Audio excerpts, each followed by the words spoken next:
네, 안녕하세요. 저격수다 46회입니다. 오늘은 특별히 북한 관련 최고의 전문 매체인 뉴포커스의 대표이시고 내 딸을 100원에 팝니다라는 시로 유명하신 탈북 시인 장진성 대표를 모셨습니다. 네, 안녕하세요. 안녕하십니까. 그리고 변함없이 미디어워치의 변희재 대표 나와주셨습니다. 예, 안녕하십니까. 예, 안녕하세요. 장원재 박사는 오늘까지도 아직 못 나오고 있습니다. 근데 많이 그 경과가 좋기 때문에 내주에는 반드시 나올 수 있을 것이라고 기대하고 있습니다. 자, 장시인님 말이에요. 저는 장 대표님보다 장시인이라는 말이 훨씬 더 네. 가까워. 뉴포커스는 내가 잘 모르겠고. 근데 유명하다면서요, 그거? 예, 우리가 뉴포커스가 지금 만들어진 지 불과 한 9개월 정도가 됐거든요. 예, 오래 안 됐죠, 예. 예, 타 언론사들에서 많이 인용을 했고, 그리고 현재 지금 인터넷 SNS 종합, 그래서 토탈과 한 3,160만 조회를 넘었었거든요. 아, 9개월 예, 만에? 예. 그래서 기자분들도 열심히 해주시고, 그래서 뉴포커스가 좀 알려진 것 같습니다. 그러니까 북한 정보 전문 매체죠? 딱히 뭐 그렇다기보다도, 예. 아무래도 뭐, 탈북자 2만 명을 그런 대변하는 그 신문, 언론 역할을 하겠다. 예. 이런 야심으로 시작했기 때문에 그 세 가지의 중점을 뒀습니다. 우선 첫째는 그 북한 관련 뉴스. 네. 그리고 두 번째는 탈북 사회 내 우리가 매일매일 그 정착 스타들을 소개하고 하지만은 그렇게 좋은 일도 있고 또 가령 예컨대 또 안 좋은 일도 좀 있어요. 네네. 그러니까 탈북자들이 정착을 하자면, 성공하자면 이런 윤리적 감시를 할 수 있는 그런 언론 역할이 필요하다. 윤리적 감시. 예. 그래서 좋은 어떤. 네. 그래서 탈북 사회 내 그 뉴스를, 소식을 전하고, 그리고 세 번째는 지금 국내도 그렇고 해외에도 그렇고 네네. 탈북자를 정착에 필요한 그런 지원들이 많습니다. 그런데 네. 그 정보들을 한 지면에 모아놓은 신문이 하나도 없었거든요. 그러니까 지금 탈북자들이 그 정착 지원 정보를 몰라서 기회들을 놓치는 일이 많았습니다. 주로 지금 기자분들이 한 8분 계시죠? 예, 한 6명 정도. 예. 저기 어디야? 주로 탈북하신 분들이에요? 탈북하신 분들하고 여기 내국인 출신들 해서 반반씩. 반반씩. 여기 내국인이라고 표현하시네? 우린 내국인이야. 그러니까 헌터민이라고도 해요. 헌터민. 헌터민? 예. 왜 헌터민? 새터민이니까 뭐 헌터민이라고. 새터민이라고 그게 저기 DJ 정부 때 만들어진 용어죠? 예. 그러니까 탈북이라는 단어를 굉장히 싫어했어. DJ 정부가. 그래가지고 탈북민을 새터민이라고 불렀죠. 네. 그런데 사실은 탈북이라는 단어 혹은 북한 이탈이라는 단어를 사상을 하고 나면, 빼고 나면은 탈북하신 분 인생의 제일 중요한 선택을 뺀 거 아니야. 그런데 우리 이 청취자, 시청자분들이 잘 모르실 것 같아서 잠깐 말씀드리는데, 사실 우리 지금 이 장진성 시인님이 명색이 시인이지 무시무시한 분이거든요. 그렇습니다. 통일선 정부 출신이시죠? 그냥 뭐 통일전선부라고요. 통일전선부. 네, 그냥 북한에서 고유 명칭은 통일전선사업부라고 합니다. 통일전선사업부. 그게 이제 대남심리전, 그 다음에 대남인터넷 작업, 그 다음에 난파간첩관리, 뭐 이런 여러 가지 하는 무시무시한 데인데, 거기 101호인가라고 들었습니다. 이 난파 간첩은 아니고요. 그러니까 북한에서는 간첩이라고 하면 두 가지 부류인데요. 하나는 35호실이나 대외 연락국에서 대외 연락국. 해서 직접 교육을 해서 파견하는 그런 직파 간첩이 있고, 그리고 통전부 같은 경우에는 간첩 양성이나 이런 걸 안 합니다. 견체 방송은 안 하고. 안 하고 그냥 포석. 그러니까 오리지널 남쪽 출신. 그러니까 그런 분들. 자생적 간첩. 자생적 종북. 아주 성골. 그러니까 그런 분들을 그런 분들을. 포섭을 말이 익었어. 입에. 직업병이야. 그런 분들을 포섭하는 거. 그런 분들을 하고. 근데 왜 이쪽으로 넘어오시게 된 거예요? 2004년에. 통정부에서는 그 직원들에 한해서 이 현지화, 조직구호가 현지화입니다. 그러니까 그 직원들 그 사무실에 들어가면 그 김정일이 지침서가 어떤 게 있냐면 평양 속의 서울이 되라 이런 지침. 예. 그러니까 서울같이 딱 꾸며놨겠네. 아니. 사무실 분위기가. 아니, 그건 아닙니다. 그건 아니고, 그러니까 현지화가 돼야지 예. 이런 대남 업무를 좀 더 잘할 수 있다. 예. 그러니까 그런 현지화 차원에서 통정부 직원들에 한해서는 남한 TV나 도서들을 그냥 실시간 다 개방을 합니다. 아, 예. 예. 그런데 제가 얼마 전에도 그 칼럼 하나 썼는데 그 제목이 뭐였냐면 북한엔 핵이 있다면 남한엔 삐라가 있다. 이런 칼럼을 썼어요. 예. 이 북한은 종이 한 장의 삐라에도 겁먹는 나라거든요. 그렇죠. 예. 워낙에. 그런데 예. 이런 신동아나 월간조선 이런 책들이 외부에 유출될 경우 그것이 그 파장이 크기 때문에. 그럼 2004년에 그걸 유출시킨 거예요? 외부로? 그러니까 제 친구, 사무실 바깥으로? 예, 그러니까 친구한테 저만 봐서는 안 되겠더라고요. 이렇게 좀 우시카 활동이라고 할까? 그 차원에서 친구들에게 보여줬는데 이 친구가 관리를 서울에 한 관리를 서울에 해서 네, 그래서 뽀로가 나서 그래서 수청 대상이 돼갖고요. 그래서 친구 덕분에 여기 한국으로도 오게 됐습니다. 그때 걸리자마자 그냥 바로 탈출하신 거예요? 그래야겠지. 아, 인지하고 바로 며칠 안 걸렸어. 그건 아니고요. 북한 아무리 국가보위부라고 해도 통정부 직원들을 체포할 수가 없어요. 왜냐하면 통정부 담당 국가보위부가 그 부서가 따로 있습니다. 그렇겠죠. 근데 더구나 저 같은 경우에는 그 접견자로 분리돼 있었거든요. 그러니까 김정일을 만났던 사람들은 접견자. 네, 접견자라고. 그것이 특수신분이죠. 네, 그러니까 사회공민특혜권이라는 것이 있어요. 그러니까 이것이 그 체포로 가기까지 이것도 김정일에게 또 제의서를 올려야 됩니다. 아. 그래서 그걸 준비하는 과정에 정보를 접하고. 네, 접하고 어차피 넌 죽을 사람이니까 앉아 죽지 말고 뛰다가 죽어라. 이렇게 누가 좀 알려준 게 있어서 그래가지고 선택을 하게 됐어요. 열심히 뛰어서 얼마나 빨리 뛰었냐면 월경하고 30며칠 만에 한국에 들어오셨대. 그러니까 프로야. 평양에서 시작해가지고. 평양에서 시작해서 30며칠 됐겠지. 그러니까 프로지. 보통 탈북하신 분들하고는 다르지. 무시무시한 분이라니까. 무시한. 나 옆에서 지금 완전히 소름 끼쳐. 요번에 저기 어디야. 근데 런던에 다녀오셨죠. 7월 달에. 예. 예. 그 얘기 좀 재밌는 얘기가 있는 것 같은데. 영국 요번에 런던에서 올림픽이 진행되지 않았습니까? 예. 그러니까 그 올림픽 안에서 문화행사 차원에서 아마 이게 세계 역사상 처음이라고 해요. 네. 204개 나라, 각 나라를 대표하는 204명의 시인들을 모아서 시인 올림픽이라는 걸 했어요. 그럼 우리나라를 대표해서 가신 거예요? 아니요. 저는 북한을 대표해서. 북한을 대표해서? 네. 근데. 그거 재밌다. 네.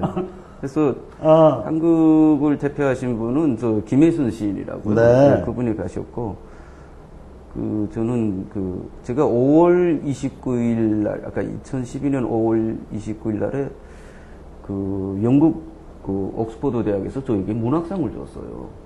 한국인 최초죠? 네, 한국인 최초로. 이거 갑자기 굉장히 그러니까, 아주 훌륭한 분이랑 옆에 앉아있는 느낌. 그런 것들이 있으니까 이렇게 해서 어떻게 저를 초청하게 돼서. 예. 그래서 그게 한 22일 동안 갔다 와봤습니다. 아, 그러셨어요? 네. 올림픽도 보셨어요?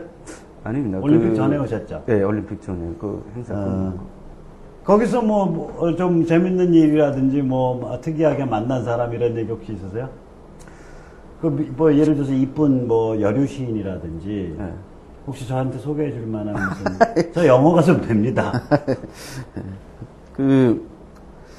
일단 제가 가서 크게 느꼈던 것은 역시 선진국일수록 문화 선진국입니다. 그러니까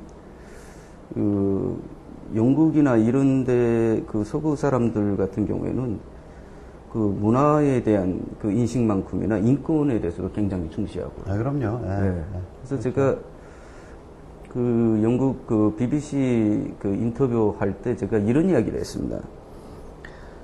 그 중동이나 아프리카의 그 인권 상황은 많이 알려졌는데 왜 북한의 인권은 세계가 모르냐, 서방이 모르냐. 예. 모르는 편이죠. 아니, 정말 모릅니다. 예.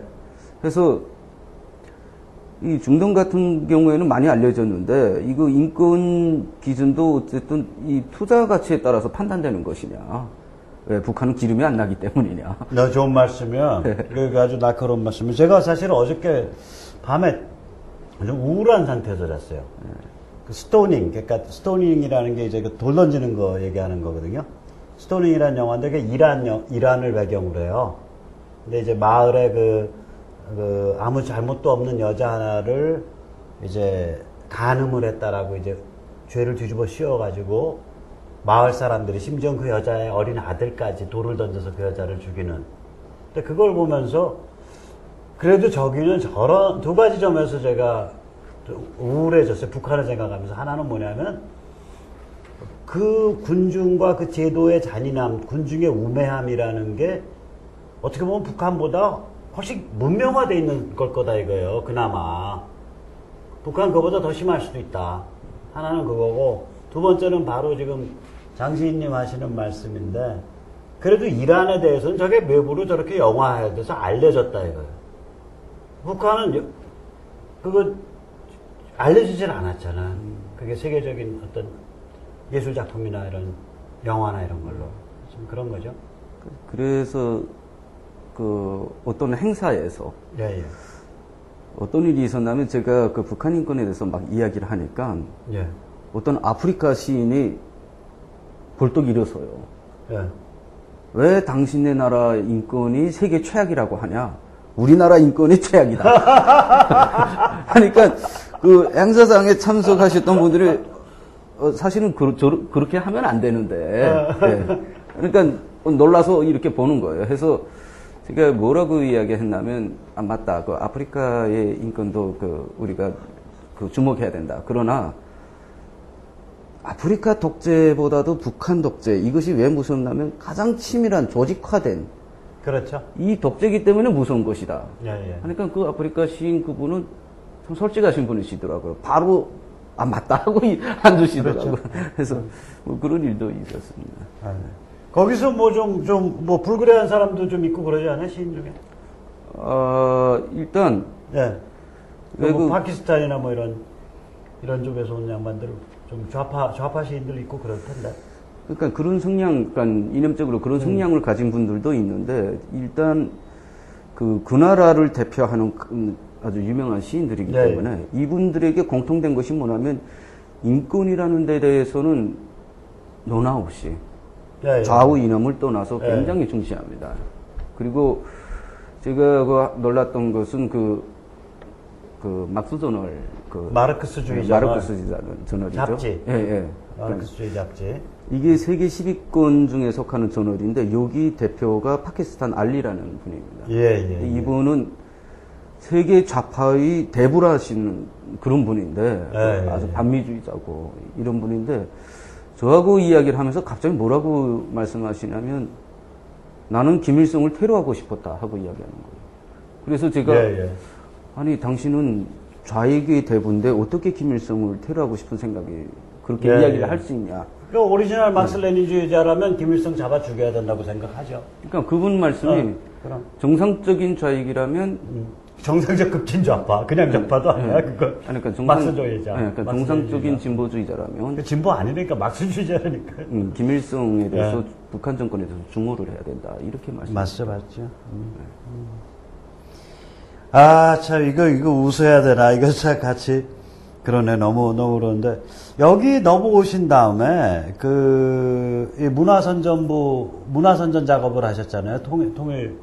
통일선전부에서 대남심리전. 대남심리전 이런 관점에서 보면 이제 심리전을 하셨던 분 관점에서 보면 우리나라의 주류제도권, 흔히 보수라고 얘기하는데 주류제도권이라고 표현하자고요. 주류제도권이 왜 이 20대, 30대 청년층을 좀 더 폭넓게 앉지 못하나 이런 거를 볼 때 어떤 생각이 드시는 거예요? 그 원인에 대해서. 저는 그 원인이 한국의 물론 그러니까 쉽게 표현하면 보수 이념이라고 하지 않습니까? 그것을 자꾸 미래 가치로 만들어야 되는데 정통 가치로만 주장을 합니다.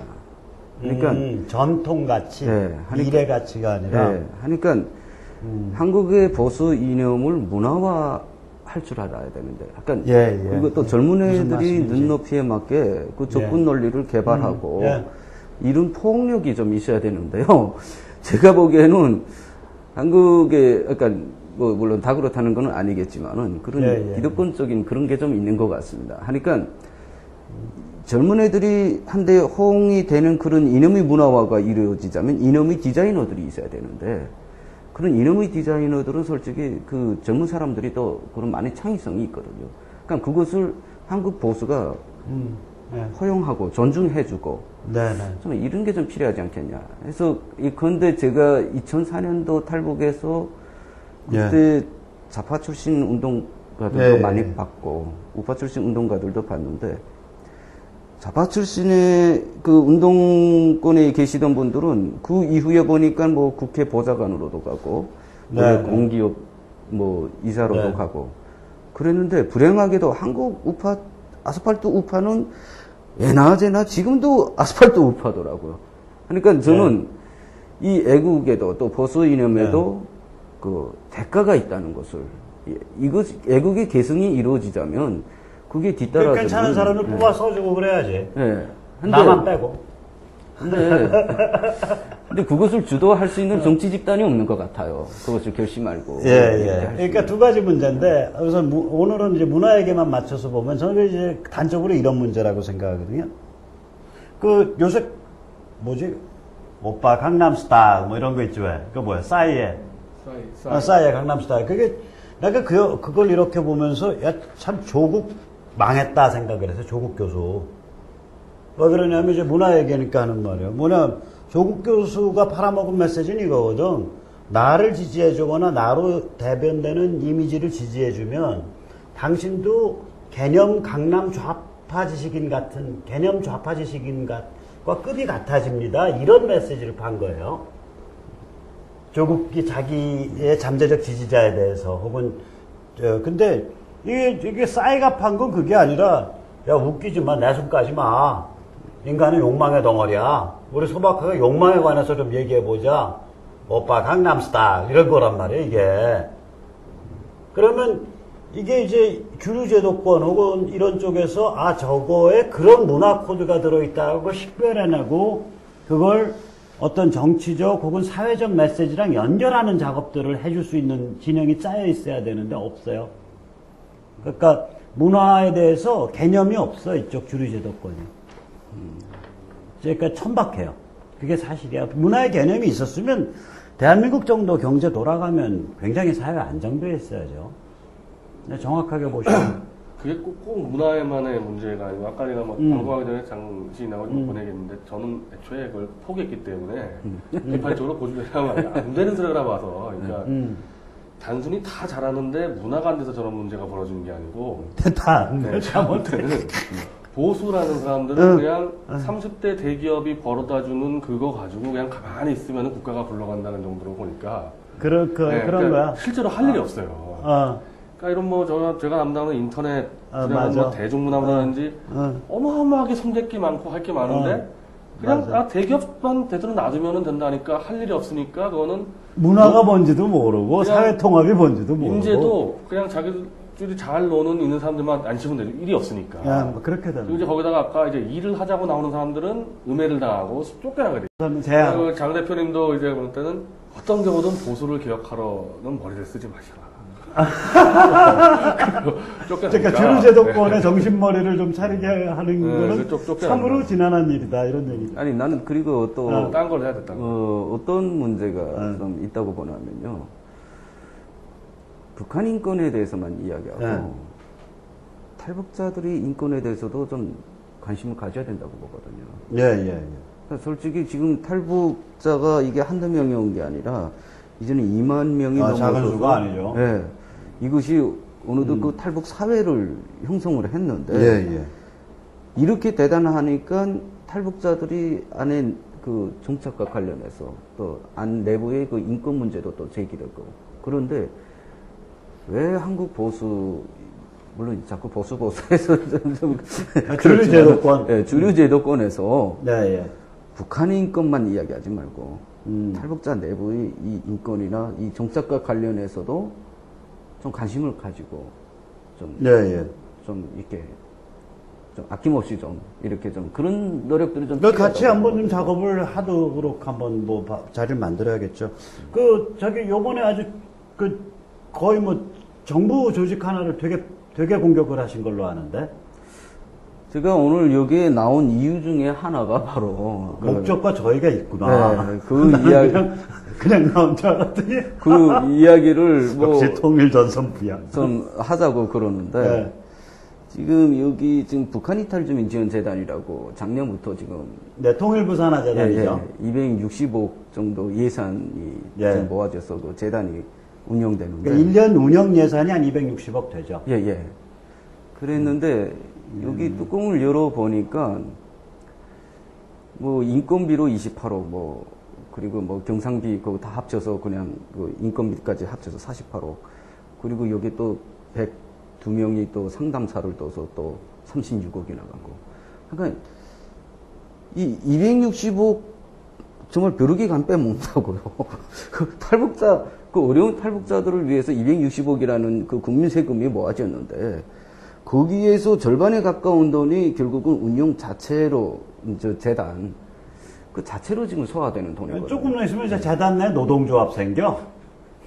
그게 그래가지고 이제 재단에 들어가는 돈의 90%가 이제 내부 경산비가 돼요. 우리나라 로직이 그런데 황당한 게 뭐냐면 아니 탈북자를 돕겠다는 재단마저 그 꼴이 되냐 이거지.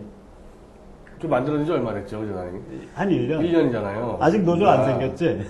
이 재단 얘기하면 소송 갈 줄 몰라서 재단님 말을 안 하는데, 재단을 만든 한 30년 만든 게 있는데, 아까 처음 스타트 할 때는 인건비가 50%가 책정되어 가는데, 가면 갈수록 높아져, 이제. 계속 그냥 재단이라는 게.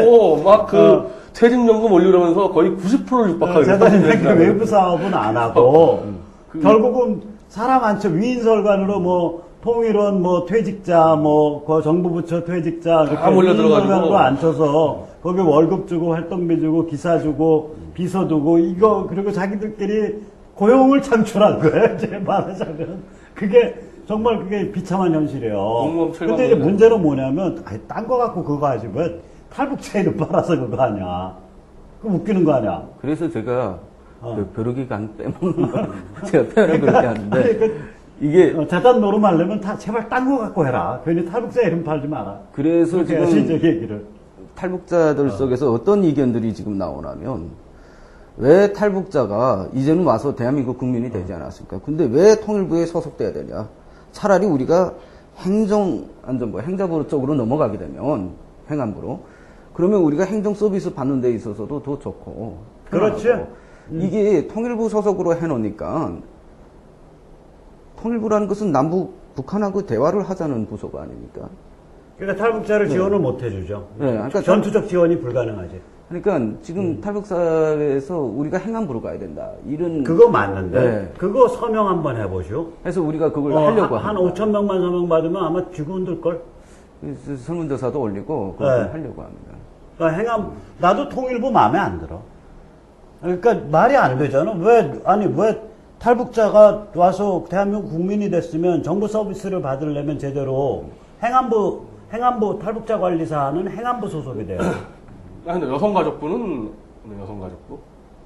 왜냐면 이주민 같은 경우는 다문화다 여성가족부에서 지원하는데. 그것도 말이 된다. 그러니까 여성가족부거나 행안부로 가야 된다. 이게. 아니 그러니까 이탈주민 지원 재단이 260억이 일적으로 몰리면서 행안부나 복지부로 가던 탈북자 금액이 좀 줄어들었어요. 오히려 그래 놓고는 그 돈 긁어서 자기들끼리 퇴직자 안 치고 뭐하고 나눠 먹은 거야. 네. 하니까 탈북자들이 지금 뭐라 그러냐면 이탈주민 지원 재단의 문제점 이것이 부각된 계기로 자 우리는 돈은 여기 통일부로 있을 필요가 없겠다. 그리고 제가 통일부 이야기가 나왔으니 하는 말인데 제가 이번에 런던에 가서 22일 동안 있으면서 보니까 왜 서방 사람들이 북한 인권을 모를까? 하고 가만 생각해 봤더니 한국 외교에는 북한 인권이 없습니다. 왜냐면 그게 통일부로 넘어가 있으니까 외교통상국가 챙길 필요가 없는 거죠. 예, 예. 그러니까 남북 관계를 조직이 그런 거거든. 예. 그러니까 통일부에 국한을 다 시켜버렸으니까 외교부는 우리가 무슨 통일부가 해야 될 일을 하냐. 사실은 북한이라는 나라는 우리가 직접 관계로 가게 되게 되면 북한이 평화협박 전략에 끌려다닐 수밖에 없어요. 그러니까 이렇게 하면 돼. 통일부 장관은 말술인 사람을 시키면 돼요. 그러니까 북한 고위 관료를 만나가지고 술상무할 사람들로만 통일부를 뽑아. 그러니까 그 대기업에서 보면 술상무 잘하는 사람들이 있어요. 잘 놀아주고 뭐 노래도 잘하고 사람 즐겁게 만들어주는 사람들. 그런 걸로 통일부만 정형화시키자고. 그러니까 그리고 나머지는 다 외통부로 가든지 여성가족부로 가든지 뭐 행안부로 가자고요. 업무에 따라서. 그러니까 지금 아무튼 탈북 사회가 이제는 행안부 이야기를 많이 합니다. 지금. 그러네. 네. 행안부나 여성가족부나. 근데 그 저쪽이랑은 좀 다르지. 여성가족부는 왜 못 가냐면 다문화 가정은 여자가 이민으로 왔잖아. 근데 탈북자는 여성뿐만 아니라 남성도 많으니까. 아니, 근데 원래 이 가족 관련된 게 가족이나 보건복지부에 아니 근데 탈북자가 꼭 가족상뿐만 아니라 여러 가지 다양한 서비스를 받아야 돼요. 뭐 정신과 치료도 좀 받아야 되고 우리 지금 어떤 상담도 통일부도 해야 되고. 마찬가지인데 이명박 정권 초기에 여성부 없애고 통일부 없애려고 했던 거 아닙니까? 아 그랬었나? 다시 없앴는데 좌파 난리 쳐가지고 다시 만들어놨는데 원래 조직은 만들어 놓으면 계속 팽창하게 되니까 살만에 팽창했고 여성부도 원래 없애려고 그랬어요. 근데 없애려는 건 놔두려 보니까 보건복지부에 있었던 가족부서를 합쳐가지고 여성가족부로 만들어버렸다고요 이게. 그러니까 스타트 할 때 다 그냥 완전 짜집기가 돼가지고 통일부는 내가 보기에는 없애지 말고 아까도 말했듯이 최소한 소주 2박스는 뭐 앉아서 먹고도 뭐 얼굴이 안 변하는 주상무들 이런 사람으로 해서 북한의 고위층 만났을 때 즐겁게 같이 술 먹고 뭐 같이 웃고 떠들 수 있는 사람들로만 정예로 뽑자고. 지금 이렇게 했어요. 특임 장관실, 정예로. 특임 장관실 직원이 20명도 안 돼요. 그러니까 장관 자리만 주고 직원 20명 가니까 통일부도 술 잘하는 사람만 딱 20명만 그래가지고 북한 고위 관료 골프도 잘 치나? 골프는 잘 안 치지 거기는. 아니 그리고 또 문제가 뭐냐면요, 이 통일부에서 대북 정책도 기획을 하고 남북 대화도 하거든요. 근데 우리가 대북 정책을 기획함에 있어서 북한을 개혁개방으로 유도하기 위해서 궁극적으로 어쨌든 자유 통일을 위해서 대북 정책이 세워져야 되는데 이걸 정책하고 대화하고 같이 섞어놔 버리니까 중요한 말씀이요. 이게 그러니까 이 사람들은 대화를 위해서 정책을 바꾸고 그렇게 이런 돼요. 식으로 나갈 수밖에 없거든요. 그러니까 통일부는 아주 이상해져 버렸어요. 그러니까 이게 내가 보면은 이거요. 중요한 말씀인데 지문제라니까 그게 이제 그 햇볕 정책 때 이후로 그런 현상이 두드러지는데, 그러니까 북한학자 중에 북한이 붕괴하고 있다라는 진실을 얘기하는 사람이 거의 없어요. 통일부 관련자들 중에 북한이 붕괴하고 있다라는 진실에서 출발하고 있는 사람이 거의 없어. 근데 왜 그런가 봤더니 북한이 붕괴하면 밥줄이 없어지는 거예요. 북한학이 없어지잖아. 그러니까 전부 관점이 친북적이거나 혹은 북한의 지금 체제가 유지된다. 그 체제랑 교류 협력을 강화해야 된다. 이런 관점에서 쓰게 되는 예전에 그 동구권 학자들도 다 그랬었습니다.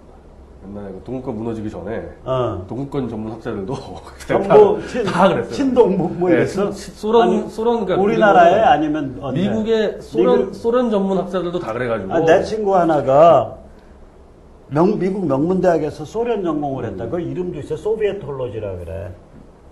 소련 91년에 무너지고 나서 좀 잘 안 풀렸지. 그리고 아까 다문화부 이야기 잠깐 했는데, 재단이 이걸 하면서 보건복지부나 행안부에서 좀 소홀해지지 않았습니까? 하니까 다문화에 엮어버리는 거예요. 그러니까 어떻게 되냐면 다문화 차원에서 탈북자를 지원을 합니다. 그래서 우리가 좀 다른데? 많이 다른데? 네. 그렇다면 제주도에 온 사람이 좀 억양이 틀리고 문화가 다르다고 해서 제주도에서 서울에 올라온 사람도 우리가 다문화로 볼 수는 없지 않습니까? 예. 그러니까 이 탈북자들이 너무 거부감이 있기 때문에 우리가 같은 민족이지 타민족이냐. 그래서 우리가 설문조사를 했더니 이게 반대표가 많이 나왔습니다. 그래서 우리가 또 통일부에다 전화를 했어요. 왜 중요한 일하고 있습니다. 다문화부 이거에 엮어놓냐. 이거는 잘못된 거 아니냐. 자기네 그렇게 한 적이 없대요. 그러면 지금 구청이나 이쪽에서 다문화 행사 안에서 지금 탈북자를 지원하는데 그 지원 다문화 그 차원에서 그러면 하지 말라고 공문을 보낸 적이 있냐 하니까 모르겠대요. 그래서 이거 행안부로 가야 되는 거야, 그러니까. 아니 그러니까 딱 하나 우리가 또 뭐라고 이야기했냐면 어. 그러면 다문화 행사에 왜 통일부 직원들이 가서 참여를 했냐? 그거는 통일부가 아니 참여를 했어요. 자기네들이 후원도 하고 하니까 통일부가 결국은 탈북자를 다문화부로 하라고 밀어준 꼴인 거야. 그렇게 되죠. 그러니까 이 바보들이 다문화라는 게 멀티컬처럴리티라는 게 영어로 말하면 다문화가 멀티컬처럴리티 아니에요. 그게 다른 용어로 멀티 에스니스티거든. 아까 말씀 잘 하셨지만 에스닉 그룹이라는 건 언어 민족이라고. 언어에 기초한 민족. 그러니까 통일부는 우리가 같은 언어를 쓰는 같은 민족이라고 인정을 안 하는 거예요, 탈북자를. 그러니까 다문화로 밀지. 내가 지방자치 때 제가 원래 다문화 컨텐츠 협회를 구성했을 때 다문화 행사 때 탈북자 가서 같이 올라가더라고.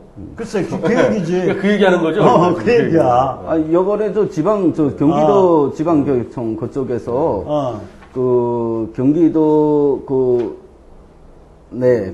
교사들을 상대로 그 교육 프로그램이 있는 것 같습니다. 근데 우리가 그 교본을 우리가 입수를 해서 봤더니 그 다문화 그 안에서 탈북자를 어떻게 해야 되는가 이런 게 교육을 하고 있더라고요. 참나. 그러니까 완전히 개념 상실이지. 그러니까 통일부가 이것을 방치한다는 것은 방치하고 조장했다는 얘기죠. 그러니까 통일부가 민족으로 같은 민족으로 안 보는 거야. 그러니까 통일부를 다문화부로 바꿔야 돼요. 다문화부로 바꿔야 차라리. 아니면 수상무부로 바꿔서 니들은 북한사를 고위층 만나서 술 잘 통일부는 먹어라. 다문화 여성가족부가 다문화 전담부서는 통일부 직원들이 계속 거기 가서 그러면 쓴다는 거 아니에요? 그러면 이렇게 하면 되네. 여성가족부 산하 통일국. 그러니까 통일부 장관이 부총리가 국장이 되는 거야 이제. 그거네 맞네. 오늘 통렬한 얘기네. 근데 그나저나 지난주에 장성택이 왜 북한이 원래 당이 약하잖아. 당이 약하다. 당 행정부장이라 하면서 급조명함 파갖고 중국 갔잖아요. 네. 그래서 원자바오를 만났거든. 그거 좀 얘기 좀 어떻게 근데 이 밥상머리에서 아주 치욕스러운 그 과외를 받았어요. 얘기 들으셨어요? 예, 저도 봤는데요. 네. 당이 제일 강하죠, 북한에서는. 네. 당이 절대 권력이 있고, 네. 북한이 성군정치 하는 것은 당 위에 군을 올려놓는 것이 아니고, 이 당의 율지도 체제 안에서 다만 군을 좀 강조한다, 이 뜻이거든요. 근데, 요번에 장성택이가 가서 또 중국에서 그 신화통신, 거기에서 나오지 신화통신에서. 네. 그걸 보니까 중국이 북한에 대한 인식이 어느 수준이냐 하는 것을 제가 알 수 있거든요. 아주 그런 거죠. 그러니까 일단 중국이 북한에 대해서 아주 그냥 막된 말로 아주 저질스럽게 보고 있다. 그러니까 그 중국가 금방 아까도 말씀하셨지만 이런 개혁 개방에 대한 그 어떤 구체적인 좀 더 표현적으로 이야기하면 웅장한 계획을 알려준 것이 아니라 아주 기초적인. 그러니까 이런 거거든. 제가 좀 적어왔어요. 그러니까 뭐냐면 투자 기업과 북한 당국이 북한 지방에서 무슨 노동자나 이런 사이에 당과 분쟁이 생기면 분쟁을 해결할 법규를 만들어라. 그 다음에 뇌물 함부로 요구하지 마라. 그 다음에 세금 및 토지 사용료를 마음대로 자의적으로 줄였다 늘렸다 고무줄처럼 왔다 갔다 하지 마라. 그 다음에 기업이 뭔가 애로를 호소하면 좀 들어줘라. 제일 마지막에 너무 웃겨, 난. 세관에서 전수검사하지 마라. 세관에서 전수검사를 하면요, 물품이 저거가 안 돼요. 수출입이 안 일어나는 거 아세요? 전수검사라는 포장 단위를 다 까갖고 까대기라 그러거든. 까대기를 하고 나면 상품 가치가 떨어져 버린다. 그러니까 세관이 뇌물 먹으려고 전수검사 하겠다고 덤비는 거예요. 근데 이게 무슨 문제냐면 이게 예를 들면 이게 뭐 북한의 과장이랑 중국의 과장이 만나서 논의할 내용이잖아. 너무 기초적인 거잖아요. 그러니까 이게 뭐냐면 초등학생한테 야, 잘 때 너 꼭 이불 배에다 덮고 자고 저기 어디야 양치질하고 자라 뭐 이 수준의 아주 기초적인 건데 이거를 원자바오가 좀 국가 주석 아니야? 주석이 아니라 그게 뭐지? 그 뭐라 그러지? 그 주석은 후진타오고 원자바오는 뭐죠? 총리라 그러나? 총리가. 원자바오가 장성택을 만나서 이런 얘기를 했다는 것도 웃기고, 더 웃기는 건 아까 우리 장신님 말씀하셨지만 신화사라는 공식 매체를 통해서 이걸 공개해버렸다고. 그러니까 이거는 좋게 표현하면 중국이 북한에 대해서 어느 정도 얼마의 좌절감을 갖고 있나를 알려주는 거고, 나쁘게 표현하면 북한을 아주 개망신시킨 사건이에요, 이거. 근데 또 중국으로서는 그것만이라도 좀 세게 들었으면 하는데. 이빨 닦고 자라. 그러니까 잘 때. 아마 김정일에게도 수없이 이야기를 했을 겁니다. 그러니까 그 김정일은 그 말을 안 들었으니까는 장성택에게는 아마 그런 것부터 해결한 다음엔 와서 돈을 요구하던 지원을 요구해라. 아, 참. 아마 이런 뜻이 있을 거의 붕괴가 앞서서 많이 갔는데, 마지막에 장준하 타살론 좀 얘기해보죠, 우리. 뭐 한겨레 신문에서 지난주에 처음 보도를 했는데, 사실 뭐 한겨레 신문가 몇 명이나 봅니까? 아무도 안 보는 신문인데, 포털에서 메인에 연속으로 뛰어버려가지고 완전 국가 이슈가 돼버렸죠. 근데 사실은 진상조사위, 의문사 진상조사위, 과거사 진상조사위죠. 노무현 정권 때. DJ 노무현, 양쪽 다. 두 번 조사했을 때 다 이거는 그냥 실족사로 거의 끝났는데, 물론 실족사라고 얘기는 안 했죠. 노무현 정권 때는. 그러면 이제 문제 그냥 타살이라고 단정질 수 없다고 그냥 넘어가는. 타살이라 단정질 수 없다고 넘어가는. 목격자가 워낙 명확한 목격자, 장준하 선생의 오랜 동안의 지지자고, 직업 자체가 교사고, 윤리 교사고, 거짓말을 김용환 씨. 없는 그 사람이 목격자가 있기 때문에 아무리 어떻게라도 방법이 없어가지고 DJ 노무현 때도 결국엔 이 타살로 못 덮어씌우고 포기한 사건인데, 이걸 한겨레가 지난주에 또 터뜨리고, 오늘 이제 뭐 백기환 선생이 또 나와서 자기가 시신을 보고 타살로 확인했다. 그분이 법의학자입니까? 그분이 백기환 선생이. 이게 또 나오더라고요. 나는 백기환 씨에 대해서 할 말이 있어. 그 양반이 장준하 저 밑에서 심부름하고 같이 다니던 사람이에요. 근데 장준하가 누구냐고. 맹렬 반공 자유주의자예요. 이 사람 미 CIA 전신인 OSS 교육까지 받은 양반 아니요. 아니, 장준하의 추종자라는 백기환이 어떻게 막스레닌주의자나 종북 애들이랑 같이 놀아서 지난 십몇 년 동안 이 양반 그거부터 반성하시고 그 다음에 무슨 얘기를 하시도록 해. 그래서 더욱이 지금 나와가지고 장준하 얘기를 해. 자기 입으로 못하지. 장준하가 만약에 지금 종북이나 막스레닌주의자나 뭐 PD나 이런 애들 봤으면은 장준하 선생이 가만히 있겠냐고. 이 양반 OSS 교육받은 거 알아요? 몰라요. 그러니까 광복군 소속이잖아. 그러니까 중경에 장개석 군대랑 같이 있었다고. 거기서 같이 싸우고 투쟁을 했다고. 일제 말에. 그러면서 마지막에 이제 일본 패망이 임박해서 미국이 그러니까 조선반도에 한반도 안에 투입할 한국인들을 차출해가지고 특수훈련을 시켰어요. OSS가. 그 OSS가 나중에 CIA로 바뀐 거라고. 이 양반은 엄청난 반공 자유주의자예요. 장준하 선생은. 근데 이제 75년에는 이런 거 아니에요. 그러니까 75년, 그냥 돌아가 75년도에 그때 제기됐던 문제는 이거거든요. 그러니까 추락사는 맞는데, 같이 등산한 김용환 씨가 장준하를 밀었냐, 아니면 실족해서 추락했냐를 가지고 시중에 소문이 있었거든. 나도 만 16살 때 다 기억을 해요. 근데 요번에는 좀 다르지. 아니, 유골이 공개되면서 이제 구멍이 뚫려가지고 구멍은 아니고 금이 갔었던 것 같아요. 해머로 천리만이 지금 그렇게 돼 있죠, 지금. 내가 그래서 하도 기가 차가지고 그게 지름 6cm짜리 구멍이에요, 이만해. 그래서 내가 그 구멍이 구멍이 아니라 그 금이 그 정도로 정교하게 동그랗게 나오려면 어떻게 쳐야 되는지 내가 보여드리려고 오늘 뭘 좀 소도구를 준비했어요. 우선은요, 머리를 고정을 시켜야 돼요. 머리가 이렇게 왔다 갔다 하는 상태에서 그렇게 동그랗게 안 찍혀요. 그러니까 이런 종류의 바이스를 딱 씌워갖고 이런 틀이나 나무에 머리를 묶어야 돼. 그리고 나서 내가 갖고 온 OM마로 한번 쳐보세요. 위로. 자, 여기거든? 여기 한번 대보라고. 대봐. 이렇게 친 거, 아니, 망치로. 그래서 이렇게 친 거예요. 이렇게 쳐도, 이렇게 쳐야 돼, 각도가. 그래야 동그랗게 나와. 자, 그런데 이게 문제가 뭐냐면, 이게 10kg가 되는 OM마요. 10kg 넘어, 이거. 근데, 이게, 직경이 55mm 정도밖에 안 나와요. 근데 거긴 60mm라고. 그러면 이거보다 커. 그, 거꾸로 말해서 무슨 얘기냐면, 아니, 이 사람은 신이 내린 노가다야, 김용환은? 장준하랑 같이 둘이 등산하다가 품속에서 한 15kg 된 OM마 꺼내서 머리 딱 고정시켜놓고 뻥친 거야.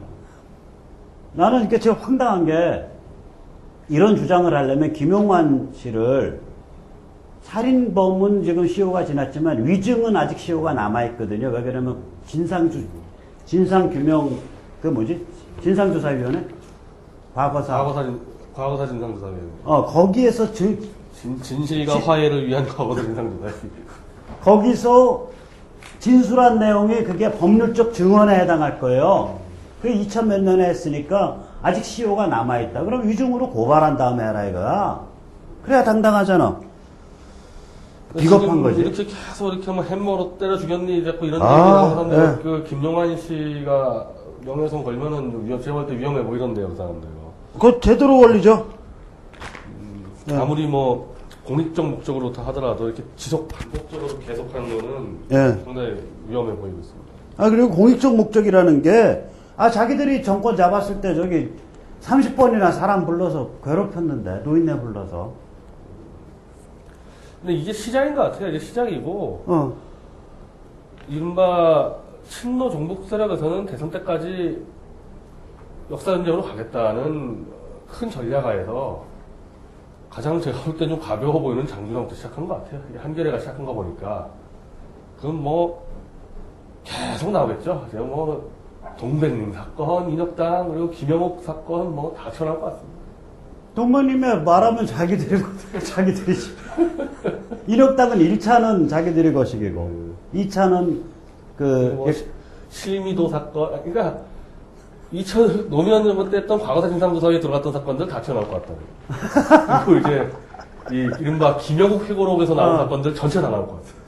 그러니까 내가 보면 그리고 요번에 처음에 이거 두고를 보고서 뭐 이게 타살의 흔적일 수도 있다라는 식의 그러니까 타격 내가 말하는 건 그러니까 망치 타격 그게 흔적일 수도 있다라는 식으로 얘기한 게 이윤성이 아니야. 서울대 법의학 교수 이윤성. 그 사람 좀 그 비하인드 스토리 아시죠? 이태원 살인 사건? 그냥 모르는 사람입니다. 1997년에 왜 이태원에서 한국계 미국인 청소년 둘이서 얘기하다가 그러니까 한국인 한 명하고 이 미국인 둘이 그러니까 한국계 미국인이에요. 셋이서 술을 먹고 얘기를 하다가 이 한국인이 화장실을 가니까 둘이 야 우리 재밌게 오늘쯤 한번 목 한번 따볼까? 얘들이 청소년 깡패 조직이에요. LA 지역에.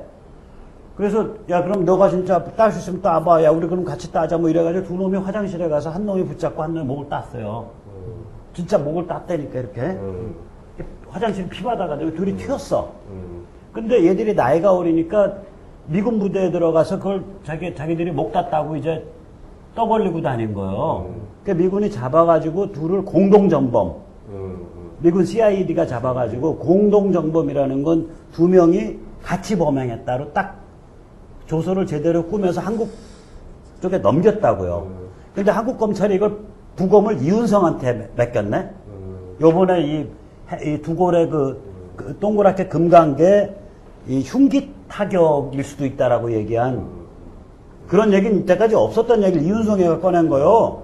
근데 그 이윤성이 97년에 그걸 부검하면서 뭐라고 결론을 했냐면 키가 큰 한 명에 의한 범행이다라 그런 거야.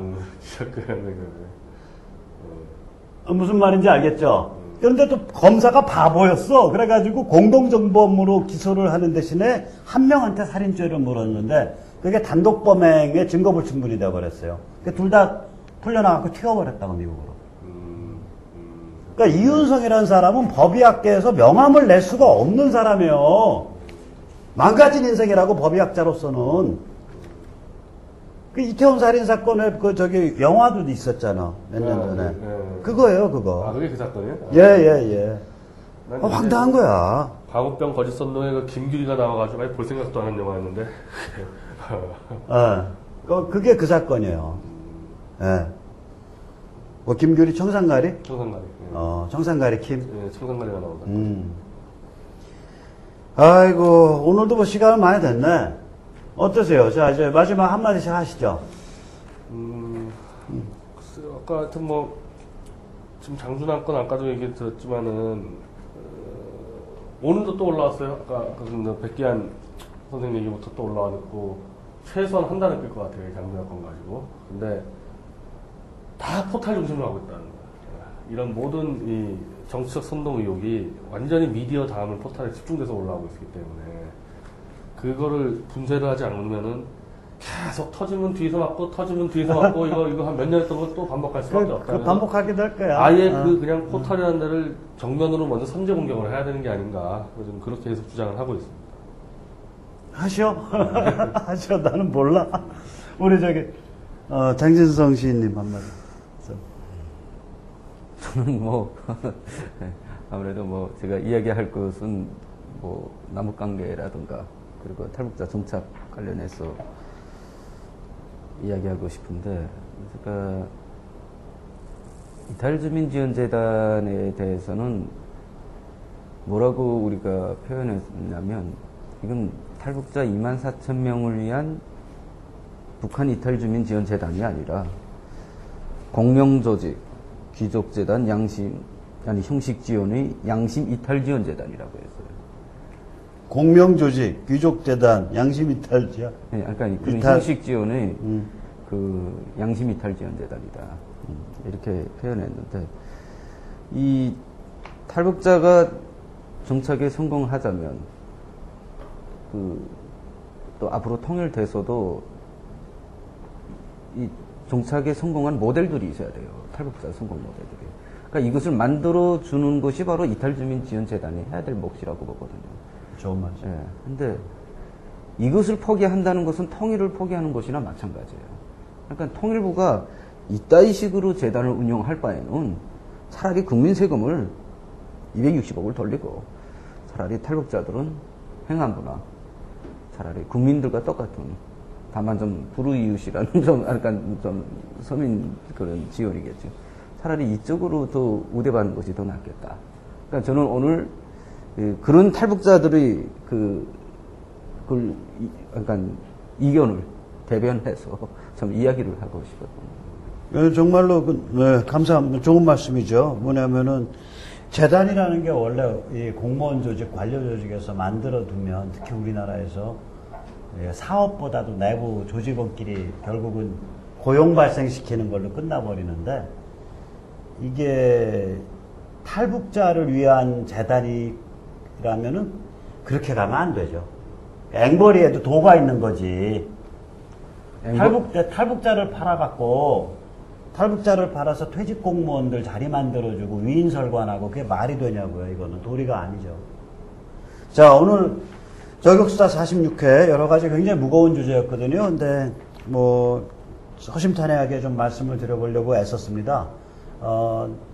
참고로 이제 저희가 보면, 그러니까 올해 내내 이제 과거사와 과거 역사를 들춰내고 하는 건 다 좋은데, 진실을 위해서, 그 진실을 존중하는 관점에서 좀 다 들춰냈으면 좋겠어요.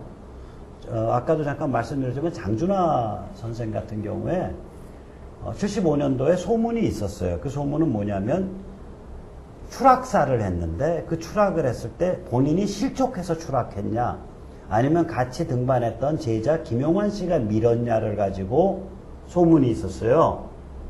그러니까 추락 자체는 서로 그 당시에 다 인정을 했던 얘기예요. 그리고 그걸 가지고 DJ 정부 때, 노무현 정부 때 10년 동안에도 추락을 전제로 해서 그게 실족이었냐 밀었냐를 가지고 얘기를 했었던 거거든요. 근데 37년 전 6.5를 끄집어내서 그게 뭐 머리 뒤에 뭐 6cm 직경에 거의 이만한 직경에 그 정면으로 동그랗게 생긴 금이가 있다고 해서 그걸 이유로 해가지고 산꼭대기에서 무슨 흉기로 타살을 해서 집어 던졌다 혹은 다른 데서 타살을 해서 옮겨놨다 그러면 같이 등산 갔던 30명은 뭐냐고요. 그 30명 안에 장준하 선생 제자 친구 다 그런 사람들인데 그 관광버스 대절하고 그날 갔던 거거든요. 그러니까 이 37년 전에 일을 기억을 못한다고 사람들이 해서 아무 소리나 막 하고 그거를 과거를 조작해서 현재 정치 투쟁에 사용하는 그런 일은 좀 없었으면 좋겠다. 그리고 그런 일이 있으면 저희 저격수다가 맹렬하게 저격할 것임을 약속드립니다. 자, 마지막으로 구호 한번 해주시죠. 하나, 둘, 셋, 저격수다!